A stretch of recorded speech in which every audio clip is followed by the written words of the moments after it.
Tie game with 16.8 to play. Anthony Simons has it. Walks it across the timeline. Westbrook's in front of him. Down to 10 seconds. Simons continues his dribble. 8 seconds to play. Slows it up. Works in front of Westbrook. Continues his dribble. Simons down to 2 to 1. The drive. Lays it up. Banks it in! Blazers win! It's a Rip City winner! The Portland Trailblazers hold on, and they defeat the Denver Nuggets 126-124 on Anthony Simons' game-winning layup. Oh, my goodness, wasn't that nice? Who doesn't like a nice game winner? You know what?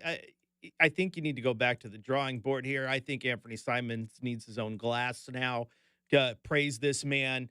That was phenomenal. Anthony Simons, guarded by Russell Westbrook, goes to the right, can't be stopped.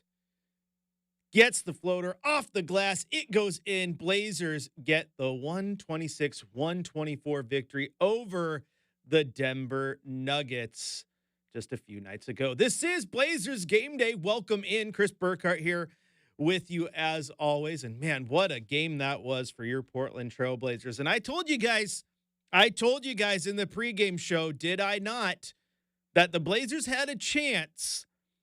They had a chance to win that game. They would just have to have an A-plus game. And you know what? They did. They had an A-plus game. They almost let it get away there in the fourth quarter when, they had the double-digit lead, and then the Nuggets came storming back. But the Nuggets are a good team. And the Blazers took those punches, and you know what? They were still standing and had a chance to punch back as the clock hit 0, and that's what they did. Punched back. Anthony Simons, game winner. Boom. Blazers get their 9th win of the season. And I'm a little irritated, actually, that they got that win because I think I need to move on, unfortunately. I think I need to change careers for the betterment and the prosperity of Rip City because I was not in the building. My boss gave me the day off, the day that Dame hit the .9 shot over the Houston Rockets. And then this game, Chad kindly gave me the evening off so I could go to a holiday party for my other job, and Ant hits that game winner. So good games happen, apparently, when I get days off. I need to request more games off for the sake of Rip City. All joking aside, that was phenomenal, though. They did. They played an A-plus game. That's what they wanted to do. They attacked offensively the way you needed them to. Defensively, yeah, Jokic had 34 and Murray had 24, and they were hitting big shots, but they still came up, the Blazers, hitting back when they needed to. And it's something that DeAndre Ayton said about this team while he was out, like what he observed from sitting on the sideline.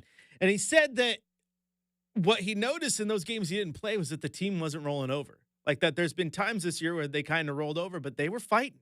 And they did. And they did in this one. It was the fight that kept them in it and allowed them to get that upset victory. And it's absolutely an upset victory, despite the fact that the Nuggets are definitely not the same Nuggets that won a championship just 2 seasons ago, but they are still the Denver Nuggets. They still have one of the best players on the face of the planet in Nikola Jokic. The tough part about the Nuggets is the fact that they have now dumped basically their entire payroll into 4 players, and they do not have very good depth. That is without question. They do not have good depth, and that hurts them in games like this. But the Blazers had to come out swinging, man, and they did. They punched hard, and the Nuggets go back to Denver with a loss to the Blazers on their record, man, and that's nice if you're a Trailblazers fan. Let's look at the box score. We'll start with the Denver Nuggets. Michael Porter Jr., 16 points, 6 rebounds, 3 assists. A whole 2 points from Aaron Gordon, so good job there for the Portland Trailblazers locking him up.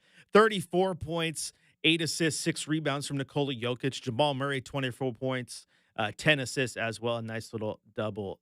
Russell Westbrook, 19 points off the bench. And so, yeah, there you go. There's basically the breakdown there. And, I mean, Jamal Murray had a couple big shots. He had that big 3 off at the wing there, and gives them the lead. And you're like, uh-oh, here we go. This is scary.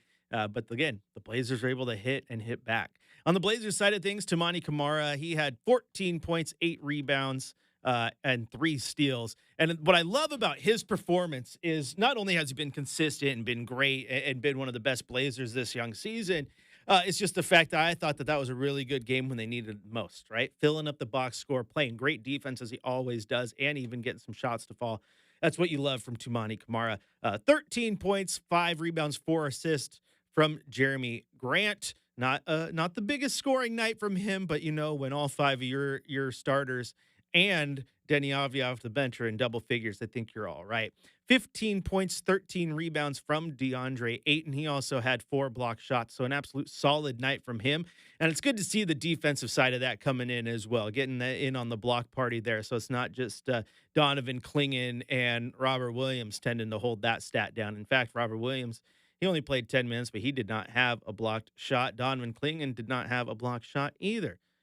But DeAndre Ayton took care of business. Anthony Simons had 28 points, but the 2 most important coming there at the buzzer when he hit that game winner. He also had 10 assists, and this might be, quite honestly, the best game of the year for Anthony Simons. And I know these had games where he scored over 30 points, but I absolutely love that not only did he get the 28 points, not only did he get the game winner, not only was he efficient, shooting over 50% from the field, but he had 10 assists in there as well. And that's just a super well-rounded game from Anthony Simons. And that's the type of thing that he can build on. When he has games like that, then I think the people clamoring for the trade market are like, we can find ways to keep him. I like that. So maybe this was the get-right game that Ant needed, but that was just so well-rounded and a solid performance from Anthony Simons. And also Shaedon Sharpe, I've said this to you guys a few times here. I just love the fact that he was aggressive in this one. He had 18 shots. He hit 9 of them, so he was effective from the floor. But Ant had 20 shots, the second most shot attempts on the team with Shaedon, and I love that. There's been too many nights where I've told you guys where he's sitting there. He has the 4th most shots, the 5th most shots. He's a shooting guard. Like, shooting is in the position he plays. Shoot the ball. So I like the fact that he's getting just a little bit more aggressive. And I think that's something Coach Billups has said, quite honestly. He wants him to start taking more of those shots, knowing that he can have them. So I like the fact that he was out there and aggressive with his time. He was the second leading scorer in this one with 27 points. Also had 6 rebounds as well. And then off the bench, Scoot Henderson, 7 points. He was just 2 of 11 from the field. He did have 4 assists and 4 rebounds. But the story on the bench was Denny Avdia, who once again had a very, very solid game. 19 points, was doing everything he needed to do. He wasn't filling up the rebounds and the rebounds and the assists. Only had 2 rebounds and 1 assist. But I still like the fact that he was out there scoring. He was being aggressive. He's looking to get others involved. Like, I want to know, where's the stat? Like, if he could have a ton of soccer-style assists, right? The pass that led to the assist, Denny Avdia can be responsible for a lot of those. And he has been so consistent off this Blazer bench. As I saw someone tweet out today, I mean, how long till he starts getting in consideration for that, 6th man of the year award? Because he's doing it all off the bench right now. And I've said this multiple times to you guys. I love it. I love the fact that he's doing it in that position. I'm getting Manu Ginobili vibes, where Manu Ginobili was one of the best players on that Spurs roster, right? And he was coming off the bench, though. And he fit that role, and then he changed how 6 men can be used. Redefine the position. Denny Avdia, I love that he's slotting in there. So again, the Blazers had an A+ game. That's what I said they needed to do. You love the fact that they were able to go out there and do it. Another thing that I had mentioned in the pregame show was I wanted to see the team be aggressive on the glass, right? Because Denver is a good rebounding team. You've seen Portland's rebounding numbers slide back down. Of course, guys like Robert Williams, Donovan Clingan being hurt, like that doesn't help your numbers, but they need to be aggressive on the glass. And in this one, they rebounded the Nuggets 45-40. So that came in, and it came in handy. Also, of their 45 rebounds, 15 of them were on the offensive glass. That is huge. That's absolutely huge. DeAndre Ayton, 4 offensive rebounds, 2 offensive rebounds for Shaedon Sharpe and Scoot Henderson. I love the fact that they're being aggressive where they needed to. And this kind of just goes back to what Chauncey has said early and often throughout this season about rebounding, right? Not sitting there and just watching the ball, being aggressive, hitting your man and then getting to the ball, not watching it. And when they have nights like this, it leads to good rebounding performances as a team. And that's what you like. Also, they had 29 assists in this one. Yes, Denver had 35, but that 29 being more than their season average. You absolutely like to see that one. The biggest key factor in this one, though, was that turnover number. We had talked about them being really, really bad in that department, needing to keep that turnover margin and that number down to get past a team like Denver. And the Blazers only had 10 turnovers in this one. That is a big time performance from them. That's ball security and a display that you don't see from this team very often. So you love to see the fact that they were able to take control in that aspect of the game. Didn't, give the ball away and lead to easy shots for the Denver Nuggets. No easy transition buckets. Like, that's what you need to do if you're Portland, and they did it in this one. So very, very good performance from the Portland Trailblazers all the way around. But again, nothing was more important than this. Tie game with 16.8 to play. Anthony Simons has it. Walks it across the timeline. Westbrook's in front of him.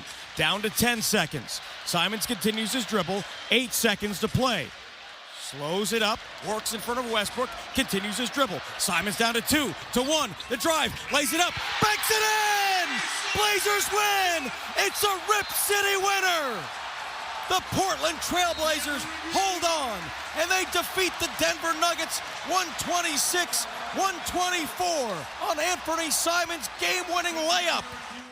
A beautiful shot and a great call from Travis Demers, who, again, will be on the call here tonight. 5:30 tip-off against the Spurs. But before we head into our first break of the show, not only did he get the shot, I mean, when you make the game-winning shot, you put the team on your back, and Brooke gets one of her rare post-game interviews this season, there's only one man to talk to. Down to the floor, Brooke Olsendam standing by with Ann Simons. Anthony Simons, my goodness, all tied up at 124. Ice in your veins, you hit the game winner. Take me through that play.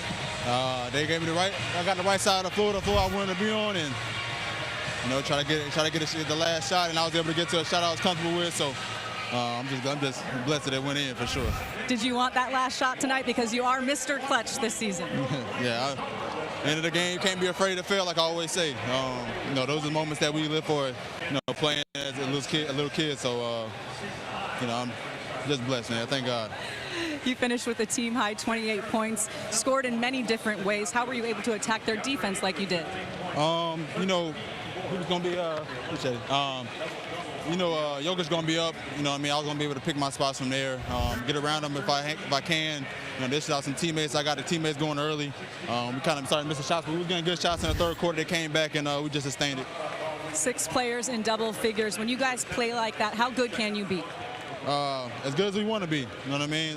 When we're clicking on all cylinders like that, ups and downs, we still staying even keel and getting through it. That's growth.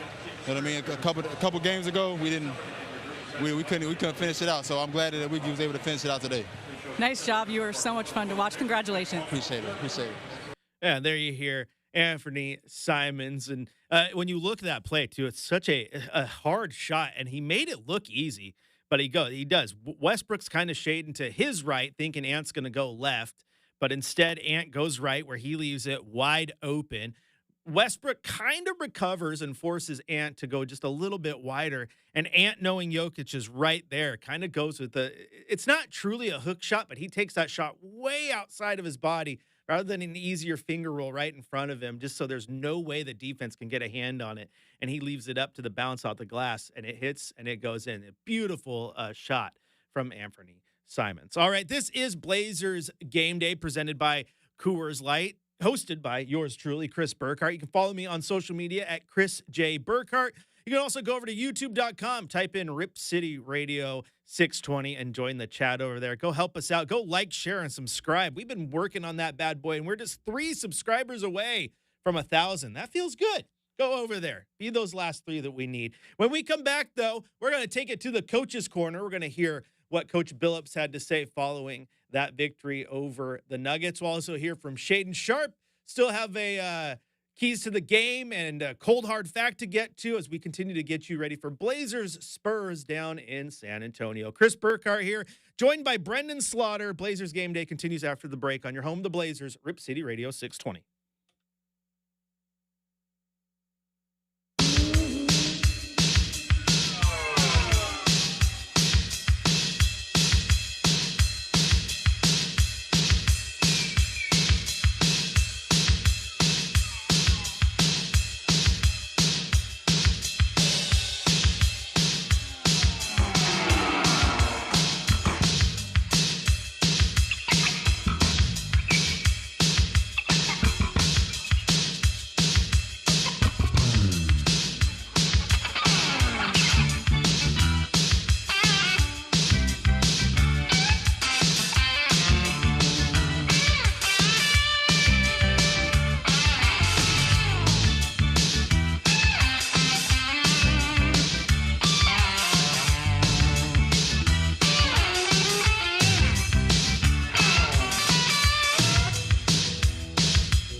Welcome back into Blazers game day on this college football playoff Saturday.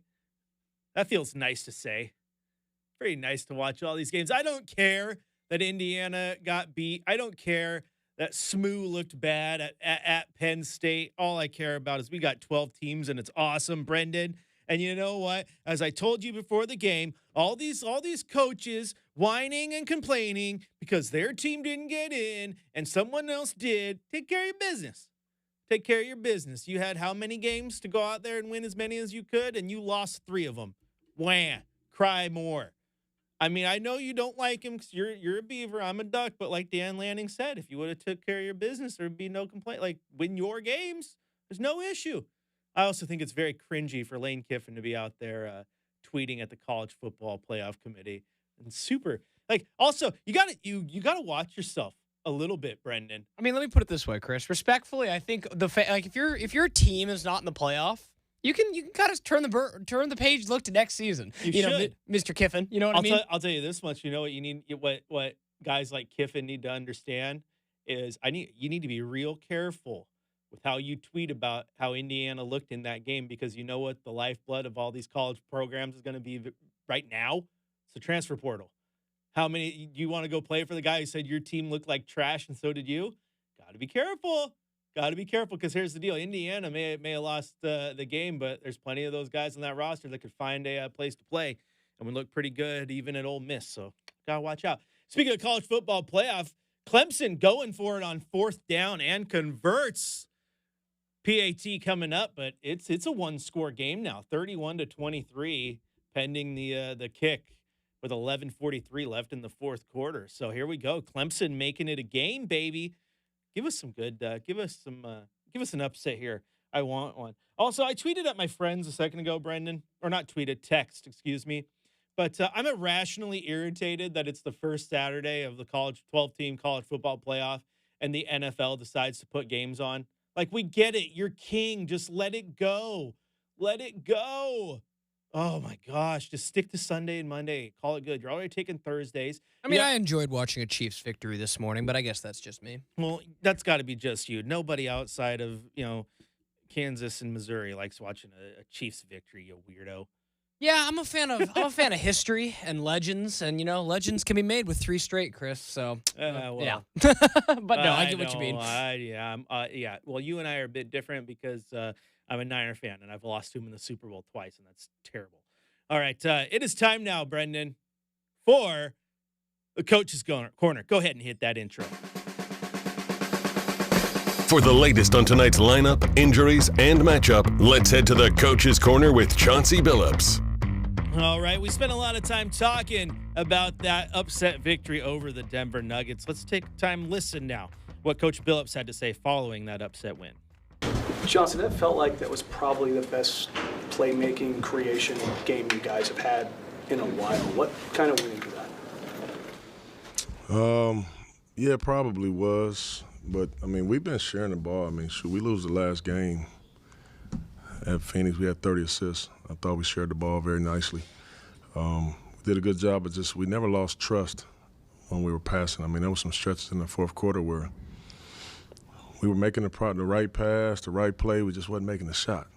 And a lot of times with young teams, it's happened with us a ton, you get bored with that when you're not actually making the shot. So I was proud of us for sticking with it tonight, and just keep making the right play. Whatever happens, happens. Just make the right play. Keep playing right. Keep playing right. And I thought we did that. I really did. I thought we did that. They obviously made it tough. I mean, that team's championship pedigree, so they wasn't going to go away. They got back in the game, and we kept hanging, man. We kept hanging. I was proud of our group for that. Chuck, can you just talk about that last play with Ants and having that opportunity to go out and get that game winner tonight? Yeah, I mean, I was, when we were talking about it in the huddle, I just wanted to make sure that we got the last shot. I felt like he did a pretty good job of getting to the basket. I thought that they were going to fire, on him late, and, I told him, I don't know who's going to take this last shot. Just make sure we get the last shot. And if they fire on Ant, make yourself available. I'm comfortable with any of you guys in that position to be able to take the last shot. But they never did, And, I told Ant, just get in there and make a play. We miss it, don't give him time. Don't give him time to make another play. We go try to win in overtime. You like the shot that Shaden was taking tonight? I did. I thought Shaden was good all night, except for giving up that offensive rebound to Russ at the end of the game. For the most part, I thought his defense, we can talk about his shot making and everything, but I thought his defense was excellent all night. From the start of the game, he just challenged those guys, didn't miss a lot of coverages. The things that we were trying to do, I told him at halftime, your defense has been excellent, So I thought more than anything it was that for Shea. But his shot making, he made some really big shots down the stretch. But he's capable. We all know that. He's more than capable of doing that. I'm talking more about like some of the threes that he missed. They looked like they were just really good looks. Yeah. I always want him. You guys know that. I always want him taking those shots. Shoot the one desperation shot that he kind of took on that right wing. Just danced around the rim a couple times and didn't go in, but it was just such a soft shot. But yeah, I was very happy with the shots that he was able to generate and get tonight. In that same flow, it felt like this is probably the best Ant and Shaden had kind of played off each other, maybe ever. Yeah. What do you think? It's just them just getting some reps? Is it Ant maturing? Is it Shaden maturing? A little bit of both. What do you think kind of fed into that tonight? Yeah, I think both guys. They to be honest with you, they haven't had a ton of time together. They missed a ton of time last year together. This year, Shaden, they just haven't had a lot of time together since I've actually been starting them both in the backcourt. This is kind of what you would hope that you would get from two guys like that that are pretty dynamic. But I just thought their synergy tonight, every time the ball swung to either one of them, they were just aggressive and to make the right play and not necessarily the shot. And you just never know when you're playing like that, the ball just pops around, and all of a sudden it's back in your hands. So I thought they played off of each other very well. You mentioned getting maybe bored of playing the right way when you don't have success or don't see results. Do you think you needed a win like this, sort of proof of concept type of thing for the guys to be like, look, if we do these type of things and you can point to something, hey, we can win and win a game like this? Well, we've had several of them this year, but obviously we were on a losing streak. But, I always say this when you go on these streaks and things like that, most people point to the game that you lost or won or whatever. But you actually grind yourself into that game.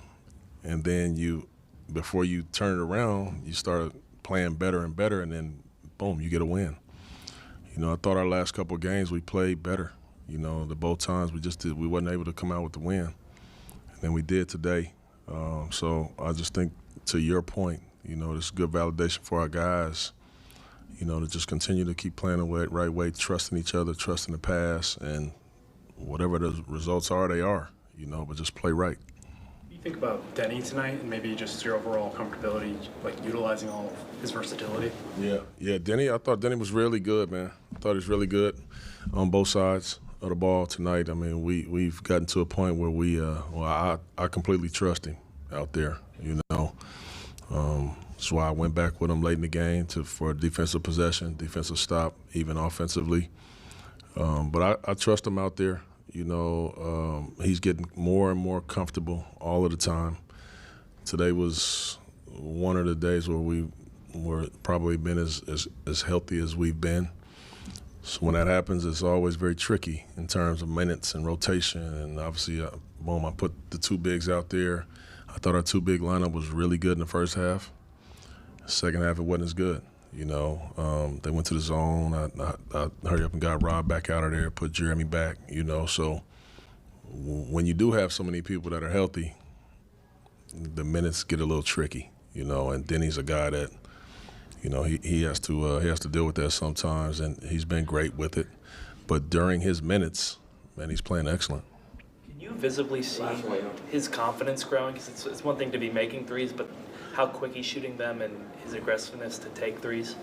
I am. I can see it. I see it growing all the time. I went into the gym today. We didn't have shoot around until later before the game, but He was at the practice facility shooting, working his butt off this morning early. You know, he's a tireless worker, and all of that is just paying off. But more than anything, I just think is him getting more comfortable with his teammates, and vice versa. Those are the things that really make you take off.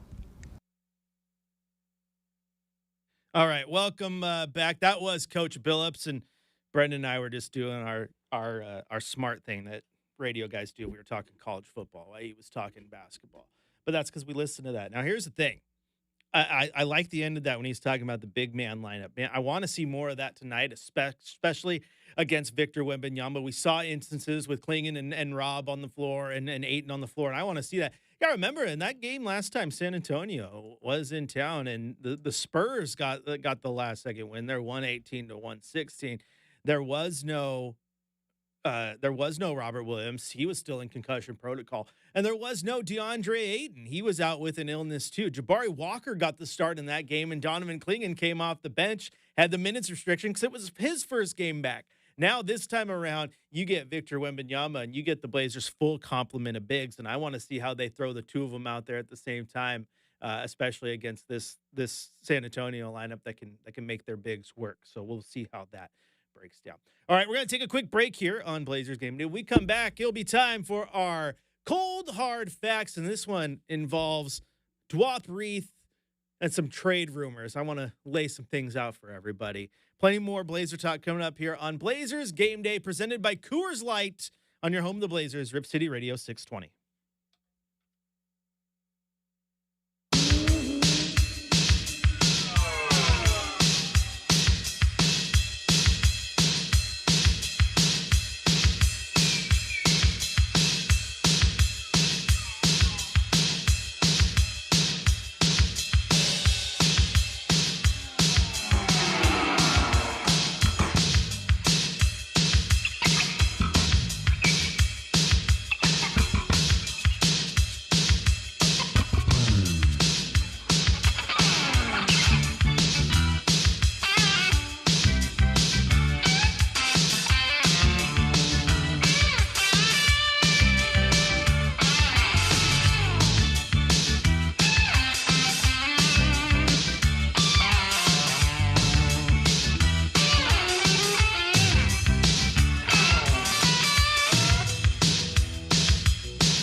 over in Austin, Texas right now. It's 3rd and goal, and Clemson is knocking on the door of making it a 1-score game. And speaking of knocking on the door, the Blazers might be knocking on the door of some roster realities very soon. And it's part of our Coors Cold Hard Facts.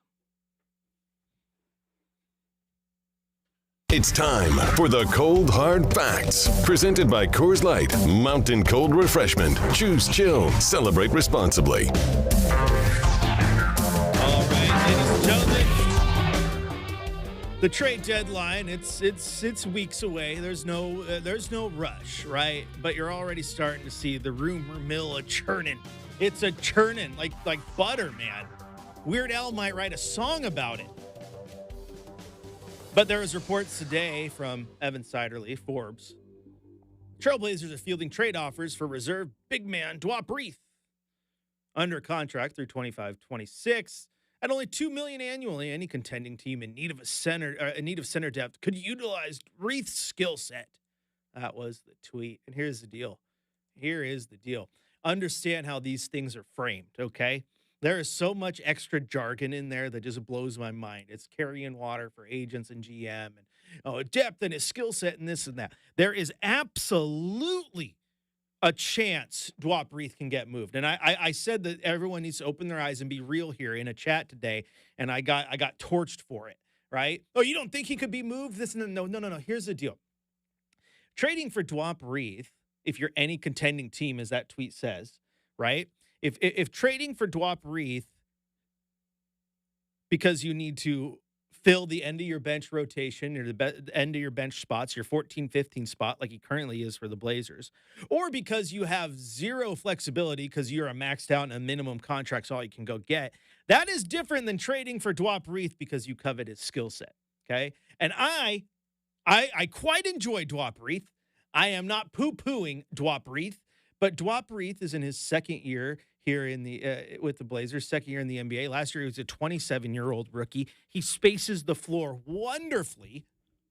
Not a big rebounder, undersized center, quite frankly, right? Now, there's been injuries and this and that, but I mean, the Blazers go to Jabari Walker to start at center, and then when everybody's healthy, he's still getting some of those rotation minutes at the end of the backside there that Dwap Reith is not getting. He is your 4th or 5th center, depending on where you want to slot in Jabari Walker. So my guess is he's not garnering a ton of interest because a contender truly wants him to play playoff minutes. Now, he might be garnering interest because they've been hitting some injury bugs and they need a guy to come in and play 8 minutes a night towards the end of the season to keep everybody healthy, right? And he might garner some interest because he has a very, very friendly deal. I don't necessarily think he's garnering interest and people are giving up a ton of assets because they need a center who shoots threes and does nothing else. That's all.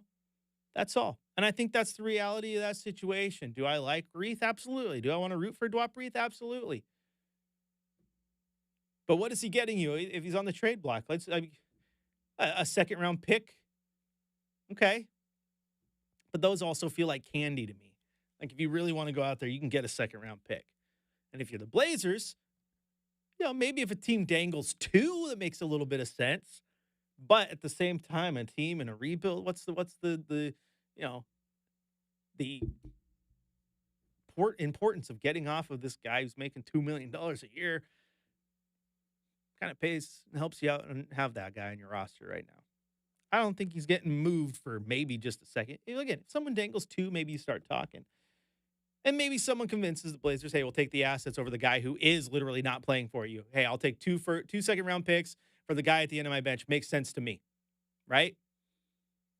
But I don't think anyone's making moves because they need Dwap Reith. They need some of the flexibility he might provide. But again, that's different than needing the man and a skill set, which was framed in that text, that tweet. And that just, again, the extra fluff there.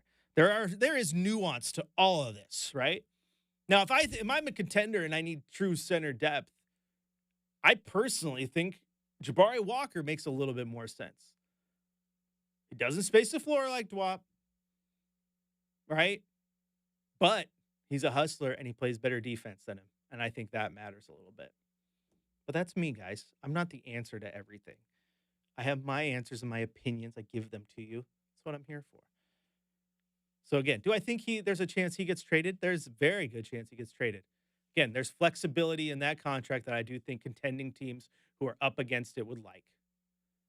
But again, I don't think he's getting traded because contending teams are like, oh yeah, we really need Dwop Reith to get us over the hump to be a championship team, right? If Dwop goes to Boston, he ain't playing. I mean, he's not playing in Portland right now too. So let's understand where that skill set truly is. Am I rooting for him? Absolutely. Do I want him to be great and get better to a spot where he's in your rotation? Sure as hell I do. Who doesn't want to root for Dwop Reith? Dwop Reith's great. And that shot's money for a big man. But again, let's just put things in and understand where those nuances lie. For your college football update, Clemson got stuffed on 4th and goal at the 1. Would have made it a 1-score game. And now Texas, trying to get out of the shadow of their goalpost, just threw it on 2nd down, and there's a flag on the play. Definitely going to be defensive pass interference. Dabo and Clemson bailing Texas out of the possible safety. Oh, boy. All the favorites winning today in the CFP. All right, we're going to take a quick break here. When we come back, though, I'm going to give you my keys to the game. What do the Blazers need to do to get a little bit of redemption against Victor Wembanyama and the San Antonio Spurs? Chris Burkhardt here with you, joined by Brenden Slaughter on Blazers Game Day, presented by Coors Light, all here on your home of the Blazers, Rip City Radio 620.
Welcome back into Blazers Game Day. Chris Burkhardt here with you. You can follow me on social at Chris J. Burkhardt. You can also send me some questions, comments, concerns if you have any over at youtube.com. Just type in Rip City Radio and the live stream will pop up right there. But it is Blazers Game Day. We're getting you ready for Blazers versus Spurs. And what better way to prepare you for this game than to tell you what my keys to the game are?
That absolutely matters. So I want to see how that goes. Secondarily, I want to see how the bigs continue to attack and make Victor Wembanyama work. Victor Wembanyama had 28 points, 7 rebounds, 7 assists, and 2 block shots in that victory for the Spurs.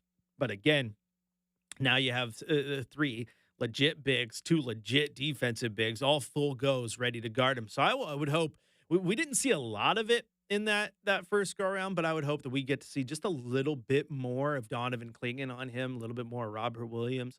How do you utilize Tamani Kamara? I mean, I was completely wrong in my pregame analysis last game. I was like, who's Tamani Kamara going to guard? I mean, you're not going to put him on Jokic a lot. He switched on Jokic a lot in that game, and he made Jokic work. Like, he played really, really good defense. So how do you utilize him against Vic? How do you utilize him against, obviously, Jeremy Sohan, who's really good? You're going to have guys out there. And with Tamani, if you get him switched on Vic, maybe you can force Vic to put the ball on the floor, which is obviously not his strength. Maybe that leads to easy turnovers and easy transition points. And then another key to me in this one is I want to see the Blazers continue to find ways to get Shaedon Sharpe and Ant involved as the focal point of their offense, right? I like Jeremy Grant hitting shots. I like Tamani Kamara getting buckets and everything else. But you saw what happened in that Nuggets game when Ant and Sharpe were working in cohesion and they were the focus of the offense. I thought the offense looked pretty good. Now, the fourth quarter, they took a little bit of a dive and it struggled. But again, Ant got that big shot when it mattered.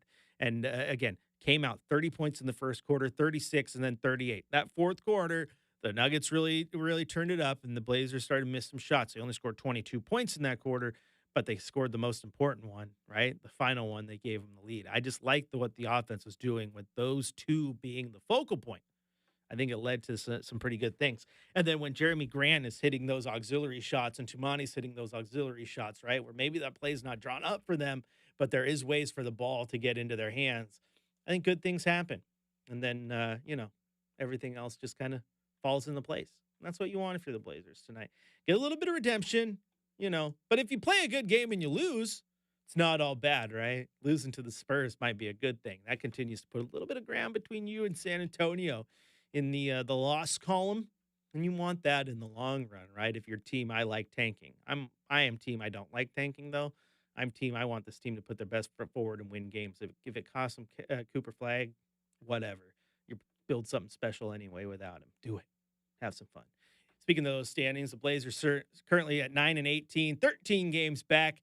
That puts them at 13th in the West. San Antonio coming into this one at 14-13, 8 games back. That puts them at 11th. So they're right there. I mean, they want wins, and you can sit there and say they want to tank, but they're also right there in the run for a play-in spot. They don't need Cooper Flag like Portland does. They got Victor Wembanyama. They won. All right, the music's on. That means it's time to go, but don't go anywhere. Chad Doing is waiting in the wings for the Blazers pregame show across the Trailblazers audio network, and a 5:30 tip-off coming up right here on Rip City Radio with your radio voice of the Blazers, Travis Demers, on the call. And keep it locked in, though, because, of course, after the game, right here on Rip City Radio, our YouTube page, and across the iHeartRadio media app, it's the fifth quarter where hopefully we're breaking down a Trailblazers victory.